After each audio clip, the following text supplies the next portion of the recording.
The call came, or the letter came, or you got a notification from an app you downloaded when you first enrolled and barely use anymore. And it told you that starting next month, your medication is moving to a different tier.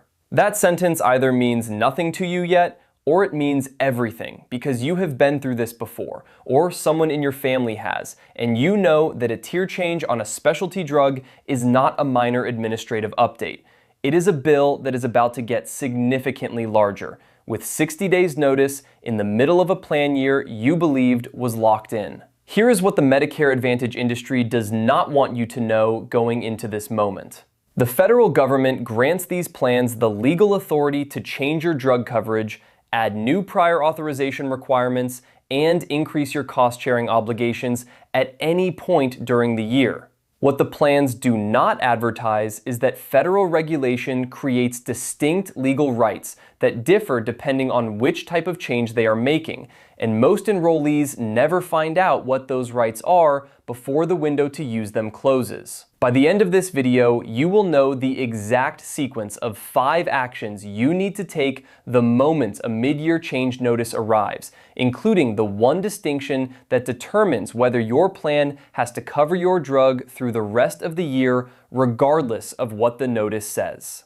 Medicare Advantage plans covering more than 34 million Americans are built around a formulary, the list of drugs the plan agrees to cover at specific cost-sharing tiers. Tier 1 drugs carry low copays. Tier 5 specialty drugs often carry coinsurance of 40 or 50%. When United Health Group, headquartered in Minnetonka, Minnesota, and the largest Medicare Advantage insurer in the country, moves a drug from Tier 2 to Tier 5, that is not a reclassification. That is a cost transfer. A specialty medication filling at $300 a month that previously cost $15 is now costing the enrollee $3,420 more per year. That math is not hypothetical. It is the direct result of a tier change on a single drug for a single enrollee. The mechanism is legal. The timing is deliberate. These changes cluster around the middle of the plan year, after the annual enrollment window has closed and before the next one opens. The enrollee's options feel limited because the plan has not explained what those options actually are. That is not an accident. That is a business model.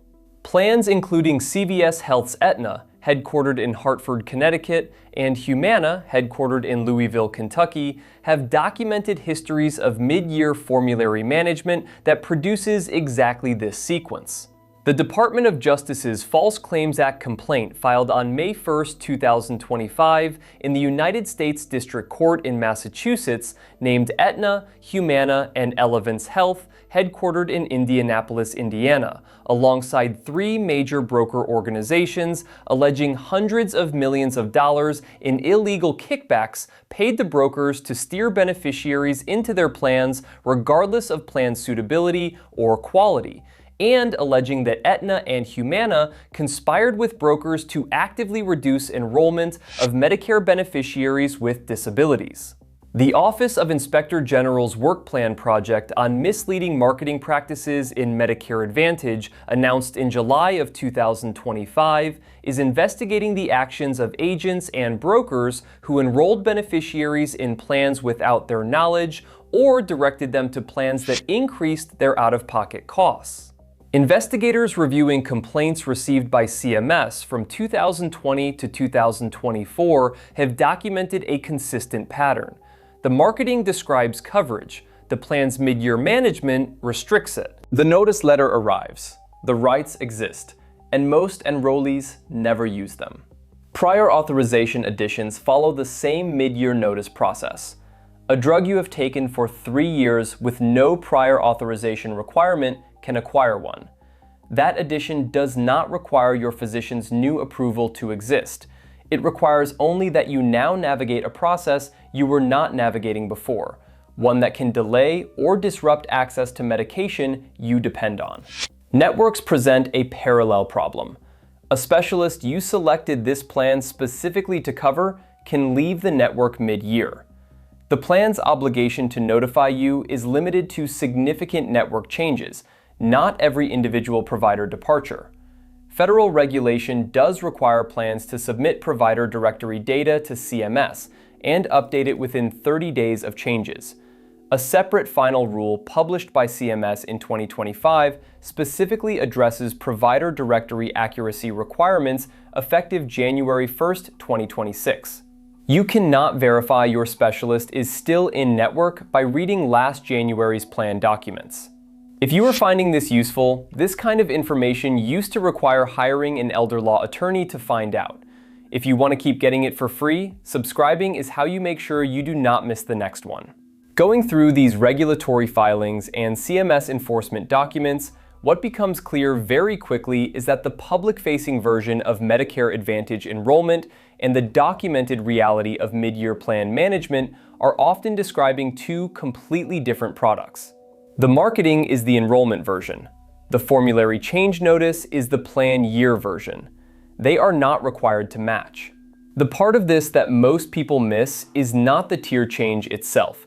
It is the distinction between what federal regulation calls a maintenance change and what it calls a non-maintenance formulary change, because those two categories carry completely different legal rights, and the plan's notice letter will not explain which category applies to your situation. A maintenance change, such as a brand name drug being replaced by a generic, requires 60 days notice. A non-maintenance formulary change, meaning a change where no equivalent alternative exists, requires your plan to continue covering your drug through the end of the plan year as long as it is medically necessary. The plan is not required to tell you that. Most do not. The CMS final rule published on April 4th, 2025, the contract year 2026 Medicare Advantage final rule, added one new protection that is worth naming. Plans can no longer retroactively reopen an approved inpatient admission and reverse coverage based on information gathered after the approval. That loophole, which plans had used to reverse coverage approvals already given to patients already admitted to hospitals, is closed effective January 1st, 2026. The prospective prior authorization additions mid-year remain permitted. The tier change authority remains permitted.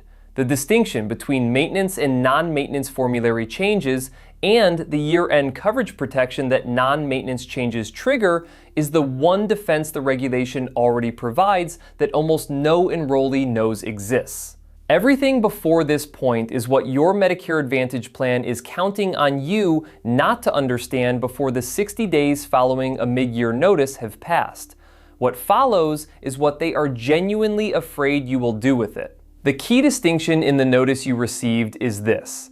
If your plan is making what CMS classifies as a non-maintenance formulary change to a drug you are currently taking, federal rules require your plan to continue covering that drug through the end of the calendar year, as long as it is medically necessary. You do not need to switch plans to keep your coverage. You need to assert that right before the change takes effect. First, read the notice and identify the type of change. If your drug is being removed from the formulary and no generic equivalent is being substituted, that is a non-maintenance change, and your plan is required to cover your drug through year-end. Call your plan immediately and request documentation confirming year-end continuation coverage.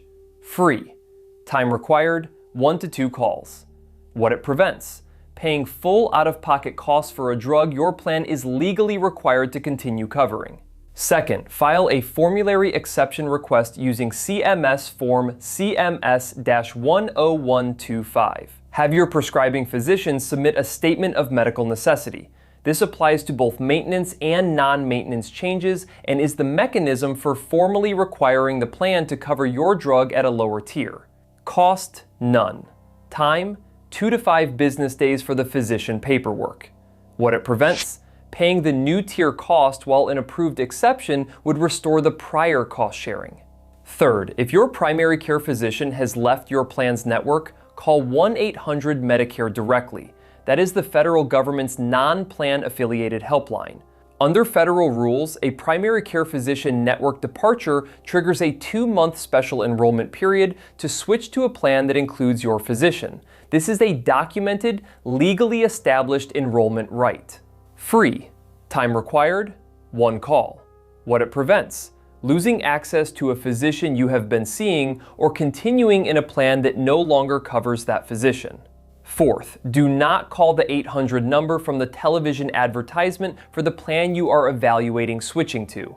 Call 1-800-MEDICARE directly to verify your enrollment rights before making any change. A plan's enrollment representatives are not CMS representatives, and their interest in the call is not the same as yours. Fifth, log into Medicare.gov and use the Plan Compare tool to review whether another plan in your area covers your drug at a lower tier during the Medicare Advantage open enrollment period, which runs January 1st through March 31st each year, or during the annual enrollment period in the fall. Mid-year plan changes outside of a qualifying network departure are limited.